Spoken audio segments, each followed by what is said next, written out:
Chapter 8 Mini-Love. He did not know where he was. He thought he was in the Ministry of Love, Mini-Love, but he could not be certain. He was in a high-ceilinged, windowless cell with white stone walls. It was bright. In this place he felt the lights would never be turned out. One moment he felt certain that it was bright day outside, and the next moment he was equally certain that it was black night.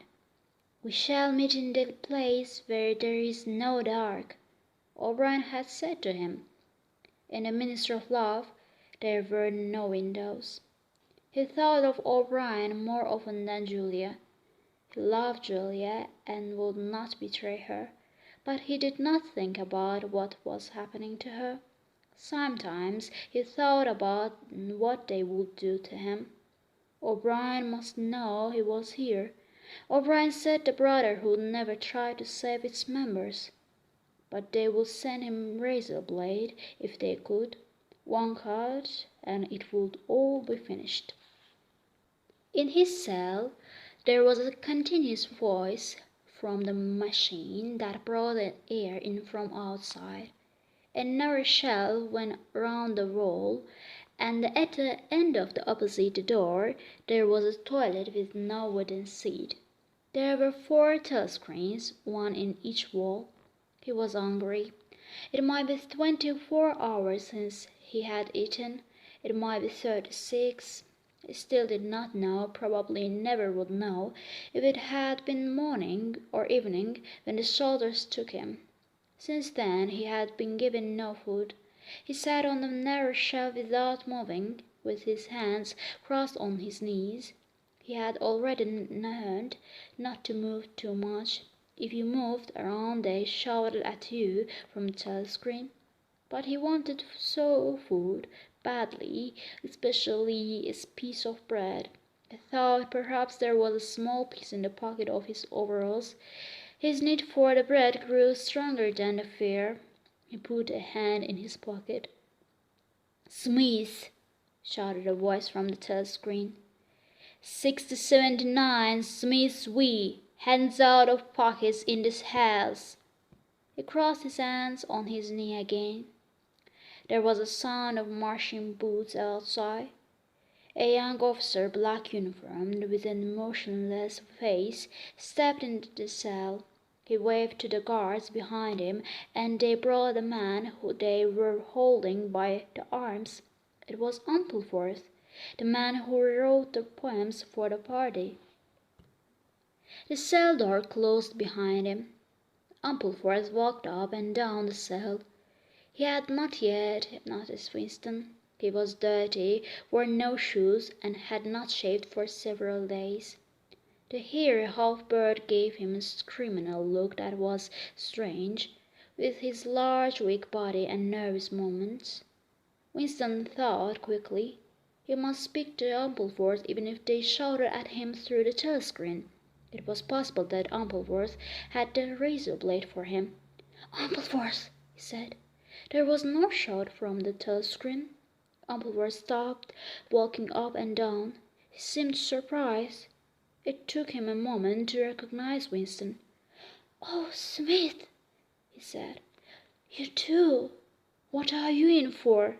Ampleforth put a hand to his head, trying to remember. "There is something," he said. "We were working on a poem, and I didn't change the word God. It was necessary in the poem. There was another word, so I left it." For a moment he looked happy, pleased his work on the poem. "Do you know what time of day it is?" asked Winston. Ampleforth looked surprised. "I hadn't thought about it. They took me. It could be 2 days ago, perhaps 3. He looked round the cell. "There is no difference between the night and day in this place. You can never know the time." They talked for a few moments. Then, for no clear reason, a voice from the telescreen told them to be silent. Winston sat quietly, his hands crossed. Ampleforth was too large for the narrow shelf and moved from the side to side. Time passed. 20 minutes, an hour. Again there was a sound of boots. Winston's stomach turned water. Soon, very soon, perhaps now, the boots would come for him. The door opened. The cold-faced young officer stopped in the cell. He waved his arm at Ampleforth. "Room 101, he said. Ampleforth marched out between the guards. He looked a little worried, but he did not seem to understand what was happening to him. More time passed. It seemed like a long time to Winston. He had only thick thoughts: the pain in his stomach, a piece of bread, the blood and the screaming, Orion, Julia, the razor blade. Then his stomach was turned to water again as he heard the boots outside. The door was opened and a smell of sweat came in with the cold air. Parsons walked into the cell. "You here?"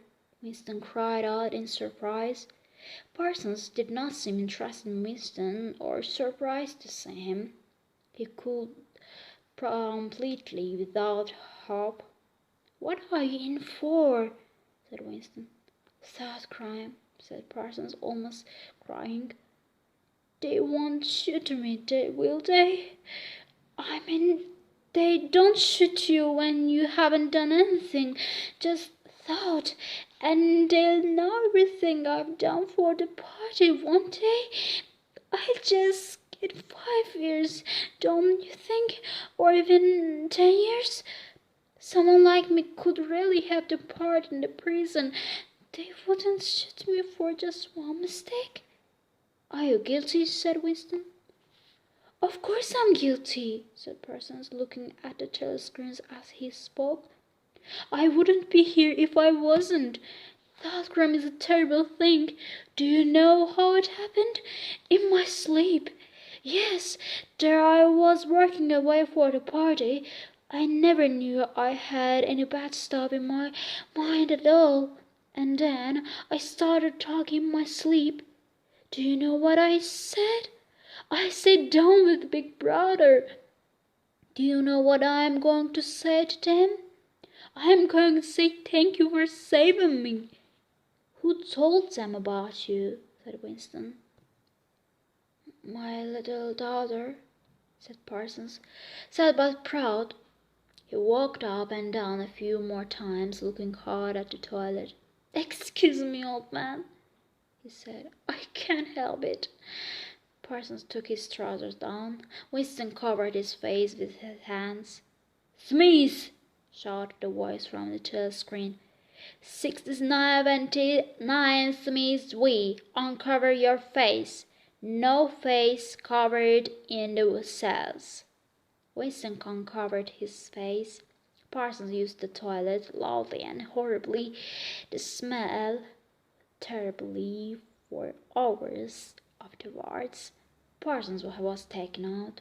More men and women were about to and taken out again by the guards. One woman was sent to room 101 and seemed to become smaller and change color as she heard the words. "Comrade officer," she cried, "you don't have to take me to that place. Haven't I told you everything already? I say anything. Just write it down. I'll say it. Not room 101. "Room 101, said the guard. A long time passed. Winston was alone, and had been alone for hours. Sometimes he thought of O'Brien and the razor blade, but with less and less hope.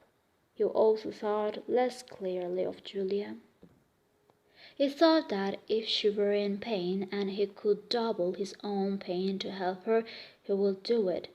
He heard the boots again. O'Brien came in. Winston got to his feet.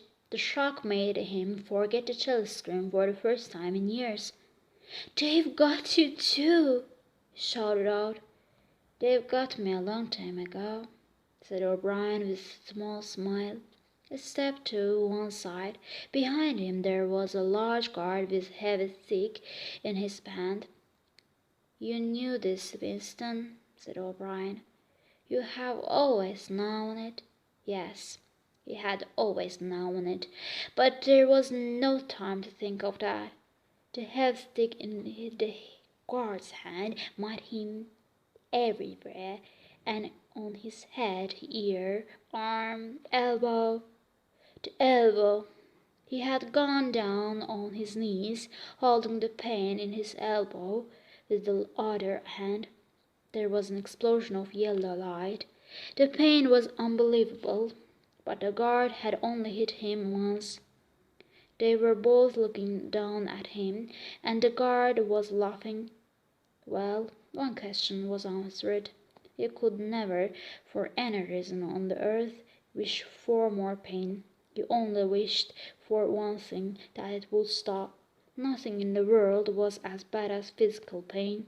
With pain there are no heroes, no heroes, he thought again and again, as he lay screaming on the floor, holding his useless left arm.